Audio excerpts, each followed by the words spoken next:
Hi అండి, మా ఆయన ఛానల్కి అయితే ఫస్ట్ టైం అయితే వాయిస్ ఓవర్ ఇస్తున్నాను. ఆయనకైతే బర్త్డే సర్ప్రైజ్ ఇద్దామని పిల్లలు నేనైతే ప్లాన్ చేసాము. ఆయన ఫస్ట్ అయితే పడుకున్నారు, లేపేసి రూమ్లో డ్రెస్ అయితే పెట్టేసాము, చేంజ్ చేసుకొని రమ్మంటున్నాము. మా పిల్లలైతే ఆల్రెడీ డెకరేట్ సామాన్లు అయితే పక్కన పెట్టేసి రెడీ చేశారు. ఫస్ట్ అయితే ఆయన తయారై రమ్మన్నాము. చాలా అంటే చాలా హ్యాపీగా ఉంది. ఎప్పుడు కూడా బర్త్డేకి అయితే లీవ్లో ఉండరు, పిల్లలకు కూడా సర్ప్రైజ్ ఇద్దామంటే మేము ఇలా ప్లాన్ చేసాము. చూడండి, సింపుల్గా అయినా సరే ఎంత బాగా డెకరేషన్ చేశారో. ఫస్ట్ అయితే బెలూన్స్ అవి ఊదేసి ఒక రూమ్లో అయితే పెట్టేశారు, వాళ్ళ డాడీ తెలియకుండానా. కానీ అప్పటికప్పుడే ఆయన రూమ్లో నుంచి వచ్చేటప్పటికే ఇలా ప్లాన్ చేశారు. ఫస్ట్ అయితే కేక్ అది పక్కన పెట్టేస్తాము. ఆయన అయితే ఫస్ట్ బయటకు రమ్మంటున్నాము. ఏంటి అని అడుగుతున్నారు. చూడండి, బయటకు వచ్చి ఎలా షాక్ అవుతున్నారు.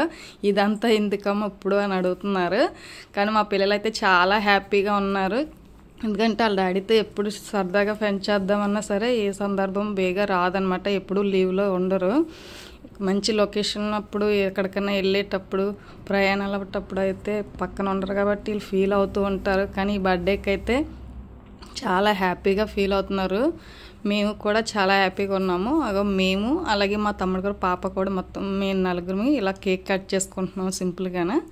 అయితే కేక్ ప్లాన్ చేసాం కదా, క్యాండిల్స్ అయితే అది ఫెయిల్ అయిపోయింది, అదైతే వెలగట్లేదు. అది పక్కన పెట్టేసి కేక్ అయితే కట్ చేసేస్తున్నాము. అలాగే ఈ వీడియో మీకేమనిపించిందో కామెంట్ చేసి చెప్పండి. అలాగే ప్రతి ఒక్కరు కూడా మా ఆయనకి విషెస్ చెప్తారని కోరుకుంటున్నాను. అలాగే ఎప్పుడు కూడా మా ఆయన్ని ఇలాగే సపోర్ట్ చేస్తూ ఫాలో అవుతారని కోరుకుంటున్నాను. అలాగే కేక్ అయితే కట్ చేశారు కదా, ఫస్ట్ అయితే నాకు పెట్టారు, తర్వాత పిల్లలైతే తనకు తినిపించి విషెస్ అయితే చెప్పారు. అలాగే మళ్ళీ ఇంకొకసారి మినిమం హ్యాపీ బర్త్డే అండి మా ఆయనకైతే విషెస్ చేశాను. అలాగే అందరూ కూడా ఇలాగే ఆశిస్తారని కోరుకుంటున్నాను. ఓకే ఫ్రెండ్స్, అందరికీ బాయ్.